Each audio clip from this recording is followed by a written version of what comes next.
신앙 고백하심으로 하나님께 예배를 드리시겠습니다. 전능하사 천지를 만드신 하나님 아버지를 내가 믿사오며 그 외아들 우리 주 예수 그리스도를 믿사오니 이는 성령으로 잉태하사 동정녀 마리아에게 나시고 본디오 빌라도에게 고난을 받으사 십자가에 못 박혀 죽으시고 장사한 지 사흘 만에 죽은 자 가운데서 다시 살아나시며 하늘에 오르사 전능하신 하나님 우편에 앉아 계시다가 저리로서 산 자와 죽은 자를 심판하러 오시리라. 성령을 믿사오며 거룩한 공회와 성도가 서로 교통하는 것과 죄를 사하여 주시는 것과 몸이 다시 사는 것과 영원히 사는 것을 믿사옵나이다. 아멘. 찬송가 400장, 통일 찬송가 463장을 부르시겠습니다.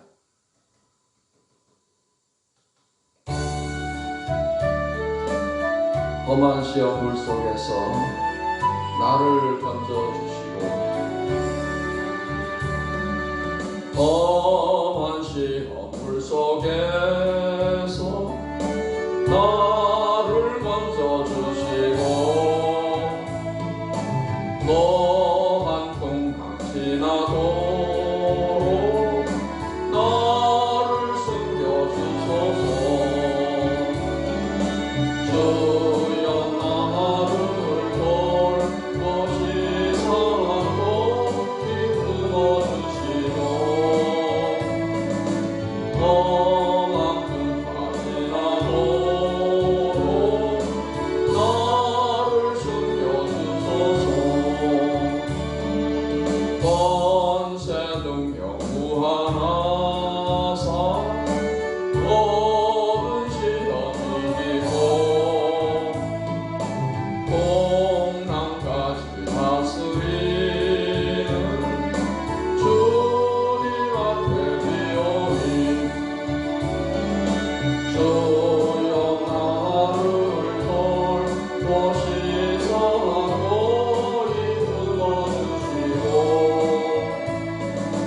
험한 풍파 지나도록 나를 숨겨주소서. 죄악길에 빠진 이 몸 캄캄한 내며 도로 짓는 나의 원 들으소서. 내 주여 주여 나를 돌보시 사랑도 이끌어주시고 험한 풍파 지나도록 나를 숨겨주소서.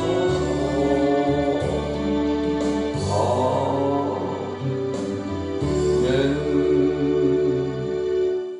찬송가 406장, 통일 찬송가 464장을 부르시겠습니다. 원한 내 영혼 편히 쉴 곳과 원한 내 영혼 편히 쉴 곳과 풍랑이어도 안전한 곳 폭풍까지도 다스리시는 주의 영원한 팔 의지에 주의 영원하신 팔 함께하사 항상 나를 붙드시니 어느 곳에 가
피폐할 때도 안보하시는 주의 영원한 팔 의지해 주의 영원하신 팔 함께하사 항상 나를 붙드시니 어느 곳에 가든지 요동하지 않으며 주의 팔을 의지함이라 능치 못한 것 주께 없으니 나의 일생을 주께 맡기면 나의 모든 짐 대신 지시는 주의 영원한 팔 의지해 주의 영원하신 팔 함께하사 항상 나를 붙드시니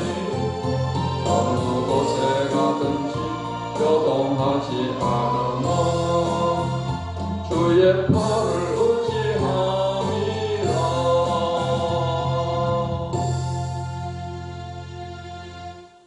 하나님의 말씀은 마태복음 21장 말씀을 보시겠습니다. 신약성경 마태복음 21장 말씀을 읽겠습니다. 그들이 예루살렘에 가까이 가서 감람산 벳바기에 이르렀을 때 예수께서 두 제자를 보내시며 이르시되 너희는 맞은편 마을로 가라. 그리하면 곧 매인 나귀와 나귀 새끼가 함께 있는 것을 보리니 풀어 내게로 끌고 오라. 만일 누가 무슨 말을 하거든 주가 쓰시겠다 하라. 그리하면 즉시 보내리라 하시니 이는 선지자를 통하여 하신 말씀을 이루려 하심이라. 일러스되 시온 딸에게 이르기를 내 왕이 내게 임하나니 그는 겸손하여 나귀 곧 멍에 매는 짐승의 새끼를 다투다 하라 하였느니라. 제자들이 가서 예수께서 명하신 대로 하여 나귀와 나귀 새끼를 끌고 와서 자기들의 겉옷을 그 위에 얹으매 예수께서 그 위에 타시니 우리의 대다수는 그들의 겉옷을 길에 펴고 다른 이들은 나뭇가지를 베어 길에 펴고 앞에서 가고 뒤에서 따르는 무리가 소리 높여 이르되 호산나 다윗의 자손이여 찬송하리로다. 주의 이름으로 오시는 이여 가장 높은 곳에서 호산나 하더라. 예수께서 예루살렘에 들어가시니 온 성이 소동하여 이르되 이는 누구냐 하거늘 우리가 이르되 갈릴리 나사렛에서 나온 선지자 예수라 하니라. 예수께서 성전에 들어가사 성전 안에서 매매하는 모든 사람들을 내쫓으시며 돈 바꾸는 사람들의 상과 비둘기 파는 사람들의 의자를 둘러엎으시고 그들에게 이르시되 기록된 바 내 집은 기도하는 집이라 일컬음을 받으리라 하였거늘 너희는 강도의 소굴을 만드는도다 하시니라. 맹인과 저는 자들이 성전에서 예수께 나오매 고쳐주시니 대제사장들과 세관들이 예수께서 하시는 이상한 일과 또 성전에서 소리 질러 호산나 다윗의 자손이여 하는 어린 이들을 보고 노하여 예수께 말하되 그들이 하는 말을 듣느냐. 예수께서 이르시되 그렇다. 어린 아기와 젖먹이들의 입에서 나오는 찬미를 온전하게 하셨나이다 함을 너희가 읽어본 일이 없느냐 하시고 그들을 떠나 성 밖으로 베다니에 가서 거기서 유하시니라. 이른 아침에 성으로 들어오실 때 시장하시지라. 길가에서 한 무화과 나무를 보시고 그리로 가서 잎사귀밖에 아무것도 찾지 못하시고 나무에게 이르시되 이제부터 영원토록 네가 열매를 맺지 못하리라 하시니 무화과 나무가 곧 마른지라. 제자들이 보고 이상히 여겨 이르되 무화과 나무가 어찌하여 곧 말랐나이까. 예수께서 대답하여 이르시되 내가 진실로 너희에게 이르노니 만일 너희가 믿음이 있고 의심하지 아니하면 이 무화과 나무에 된 이런 일만 할 뿐 아니라 이 산더러 들려 바다에 던져지라 하여도 될 것이요 너희가 기도할 때 무엇이든지 믿고 구하는 것은 다 받으리라 하시니라. 예수께서 성전에 들어가 가르치실새 대제사장들과 백성의 장로들이 나와 이르되 네가 무슨 권위로 이런 일을 하느냐. 또 누가 이 권위를 주었느냐. 예수께서 대답하시되 나도 한 말을 너에게 물으리니 너희가 대답하면 나도 무슨 권위로 이런 일을 하는지 이르리라. 요한의 세례가 어디로부터 왔느냐? 하늘로부터냐 사람으로부터냐? 그들이 서로 언언하여 이르되 만일 하늘로부터라 하면 어찌하여 그를 믿지 아니하였느냐 할 것이요 만일 사람으로부터라 하면 모든 사람이 요한을 선지자로 여기니 백성이 무섭다 하여 예수께 대답하여 이르되 우리가 알지 못하노라 하니 예수께서 이르시되 나도 무슨 권위로 이런 일을 하는지 너희에게 이르지 아니하리라. 그러나 너희 생각에는 어떠하냐? 어떤 사람에게 두 아들이 있는데 맏아들에게 가서 이르되 오늘 포도원에 가서 일하라 하니 대답하여 이르되 아버지 가겠나이다 하더니 가지 아니하고 둘째 아들에게 가서 또 그와 같이 말하니 대답하여 이르되 실소이다 하였다가 그 후에 뉘우치고 갔으니 그 둘 중에 누가 아버지의 뜻대로 하였느냐?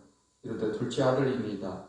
예수께서 그들에게 이르시되 내가 진실로 너희에게 이르노니 세리들과 창녀들이 너희보다 먼저 하나님의 나라에 들어가리라. 요한이 의의 도로 너희에게 왔거늘 너희는 그를 믿지 아니하였으되 세리와 창녀는 믿었으며 너희는 이것을 보고도 끝내 뉘우쳐 믿지 아니하였도다. 다른 한 비유를 들으라. 한 집 주인이 포도원을 만들어 산 울타리로 두르고 거기에 접자는 틀을 만들고 망대를 치고 농부들에게 새로 주고 타국에 갔더니 열매 거둘 때가 가까우며 그 열매를 받으려고 자기 종들을 농부들에게 보내니 농부들이 종들을 잡아 하나는 심히 때리고 하나는 죽이고 하나는 돌로 쳤거늘 다시 다른 종들을 처음보다 많이 보내니 그들에게도 그렇게 하였는지라. 후에 자기 아들을 보내며 이르되 그들이 내 아들은 존대하리라 하였더니 농부들이 그 아들을 보고 서로 말하되 이는 상속자니 자 죽이고 그의 유산을 차지하자 하고 이에 잡아 포도원 밖에 내쫓아 죽였느니라. 그러면 포도원 주인이 올 때 그 농부들을 어떻게 하겠느냐? 그들이 말하되 그 악한 자들을 진멸하고 포도원은 제때 열매를 바칠 만한 다른 농부들에게 새로 줄지니이다. 예수께서 이르시되 너희가 성경에 건축자들의 버린 돌이 모퉁이의 머릿돌이 되었나니 이것은 주로 말미암아 된 것이요 우리 눈에 기이하도다 함을 읽어본 일이 없느냐. 그러므로 내가 너희에게 이르노니 하나님의 나라를 너희는 빼앗기고 그 나라의 열매 맺는 백성이 받으리라.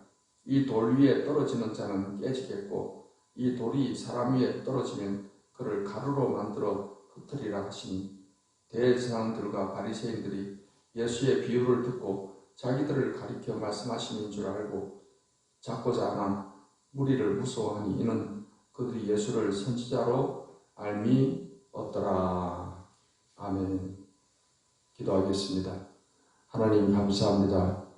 오늘도 좋은 날 복된 날을 맞게 해주셔서 감사합니다. 이 아침에도 하나님께 드리는 우리 예배를 하나님이 기도 받아주시고 오늘도 하나님의 귀한 말씀을 들을 때 성령께서 도와주셔서 우리를 항상 진리 가운데로 인도해 주시고 오늘 이 하루도 이 말씀 붙잡고 승리하는 하루가 되게 해 주시옵소서. 예수님의 이름으로 기도하옵나이다. 아멘. 마태복음 21장 말씀은 예수님이 예루살렘에 입성하시는 내용과 성전을 청결하게 하는 그런 내용이 나와 있습니다. 21장 1절로 11절에서는 예수님께서 나귀 새끼를 타시고 예루살렘에 입성을 하는 내용입니다. 예수님께서는 예루살렘에 입성을 하게 될 때 스가랴 9장 9절의 예언대로 멍에 매는 짐승의 새끼 나귀를 타시고 예루살렘의 성리에 입성을 하셨습니다. 제자들은 겉옷으로 나귀의 안장을 만들고 또 백성들은 겉옷을 길에 펴고 종려나무 가지를 흔들며 호산나 찬양을 불렀습니다. 주님은 백성들을 구원하기 위해 시온의 왕으로 입성을 하신 것입니다. 12절로 17절 말씀은 예루살렘 성전을 청결하게 하는 그런 내용의 말씀이 나옵니다. 고난주간의 월요일에 예수님은 성전을 청결하게 깨끗하게 하셨습니다. 내 집은 기도하는 집이라 하고 말씀을 하셨습니다. 성전은 만민이 기도할 수 있는 집이어야 하며 또 치유와 구원의 장소여야 합니다. 어린아이들의 호산나 찬양처럼 주님은 다윗의 자손으로 오신 구원자가 되시는 것입니다. 21장 18절로 22절까지 말씀은 무화과나무를 저주하는 그런 내용의 말씀입니다. 이른 아침에 성으로 들어오시는데 시장하셨습니다. 그때 한 무화과나무가 있는 것을 보시고 가서 보니 잎사귀밖에 아무것도 찾을 수가 없습니다. 그러자 예수님께서 이제부터 영원토록 네가 열매를 맺지 못하리라 하고 말씀하시자 이 무화과나무가 마르게 된 것입니다. 제자들이 이것을 이상히 여겨서 물었습니다. 무화과나무가 어찌 하여 곧 말랐습니까? 그때 예수님께서 말씀하시기를 내가 진실로 너희에게 이르노니 만일 너희가 믿음이 있고 의심하지 아니하면 이 무화과나무에게 된 이런 일만 할 뿐 아니라 이 산들어 들려 바다에 던지지라 해도 될 것이요 너희가 기도할 때 무엇이든지 믿고 구하는 것은 다 받으리라 하시니라고 말씀을 하셨습니다. 무화과나무를 저주하심을 통해서 예수님께서는 제자들에게 믿음과 언어의 중요성에 대해서 가르치셨습니다. 믿음의 기도와 믿음의 언어는 하나님의 능력이 따르게 되는 것입니다. 하나님의 말씀에 의지하여 기도하면 응답을 받고 믿음으로 말할 때 믿음의 역사가 나타나게 되는 것입니다. 우리가 믿음으로 기도하는 것과 또 기도 후에 일상생활에서 믿음의 말을 하는 것이 일치가 되는 것이 중요합니다. 어떤 사람들은 믿음으로 기도한다고 열심히 기도하고 기도 끝나고 나서는 불신의 말, 부정적인 말을 입에 담고 사는 그런 사람들이 있습니다. 안 된다, 할 수 없다, 못한다, 큰일 난다 이런 말들은 부정적인 말로 그것은 불신앙의 말이 되는 것입니다. 우리가 하나님께 기도하는 것에 넘치도록 응답받는 삶이 되기 위해서는 믿음으로 기도할 뿐만 아니라 우리가 삶에 있어서도 항상 믿음의 말을 하며 살기를 힘써야 될 줄 믿습니다. 이제 23절부터 32절까지의 말씀은 예수님의 권위에 관한 그런 말씀이 나오게 됩니다. 대제사장과 장로들이 예수님에게 네가 무슨 권위로 이런 일을 하느냐라고 질문을 했습니다. 이에 예수님은 그들에게 세례요한의 베푼 세례의 권위에 대해서 예수님이 질문을 하셨습니다. 예수님의 이 질문에 대해서 사람들이 제대로 답변을 하지 못했습니다. 세례요한의 그 세례를 베푸는 것이 사람에게로부터 왔느냐 하늘로부터 왔느냐, 만약에 사람에게로부터 왔다 하면 사람들이 세례요한을 하나님 보내 선지자로 알고 있는데 그걸 사람들이 거기에 대해서 이제 대적할 것을 두려워했습니다. 그리고 하늘로부터 왔다 하면 세례요한을 선지자로 그들이 믿지 않는 것에 대해서 그런 잘못된 행동임을 자인하는 것이기 때문에 그런 말을 할 수가 없었습니다.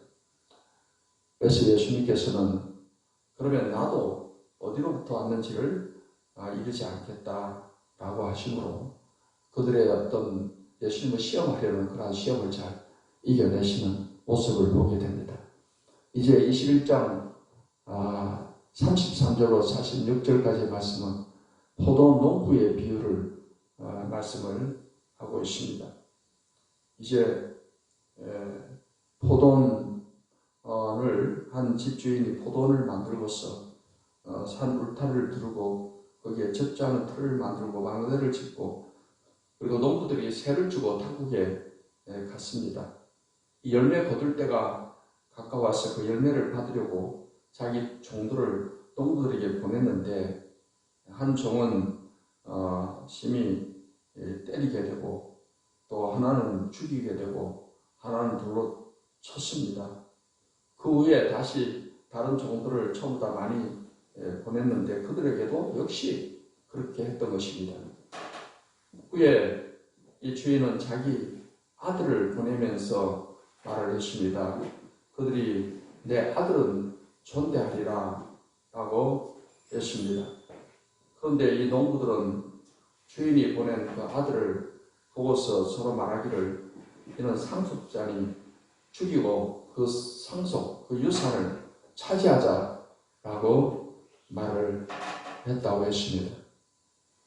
그래서 이 아들을 잡아가지고서 포도원 밖에 내쫓아 죽였다고 했습니다. 그러면 그 포도원 주인이 올 때 농부들을 어떻게 하겠느냐라고 예수님께서 물으셨습니다. 이 포도원 비유에서 포도원은 이스라엘을 상징하고 있습니다.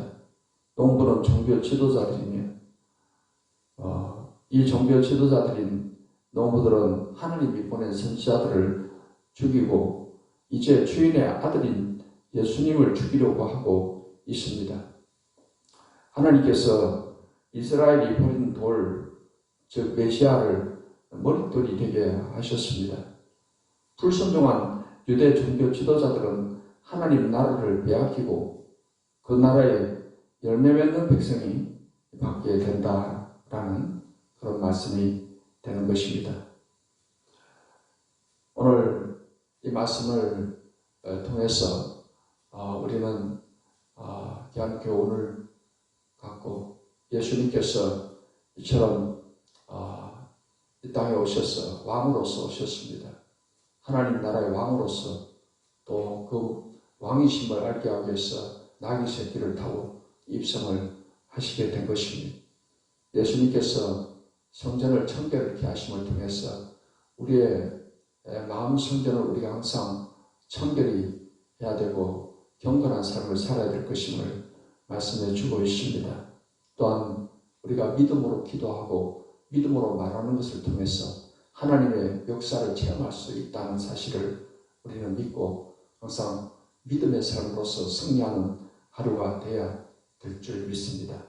오늘 이 아침에도 이 말씀 붙잡고 간절히 기도하는 여러분의 기도 그리고 믿음의 말을 통해서 하나님의 역사가 나타나게 되시기를 예수님의 이름으로 축원합니다. 기도하겠습니다. 하나님 오늘도 귀한 말씀을 통해서 우리에게 귀한 은혜를 주시니 감사합니다. 우리 마음 성전을 항상 청결케 하는 삶이 되게 해주시고 아버지 우리가 믿음으로 기도하고 믿음으로 말하는 삶을 통해서 하나님의 놀라운 역사를 체험하는 그런 삶이 되게 해주시옵소서. 우리의 왕 되신 주님을 항상 우리가 주님께 순종하고 살아가는 삶이 되게 해주시옵소서. 예수님의 이름으로 기도하옵나이다. 아멘. 이제는 우리 주 예수 그리스도의 은혜와 아버지 하나님의 사랑과 성령의 교통하심이 하나님을 예배하는 모든 주의 백성들에게 이제로부터 영원까지 함께 하시기를 축원하옵나이다. 아멘.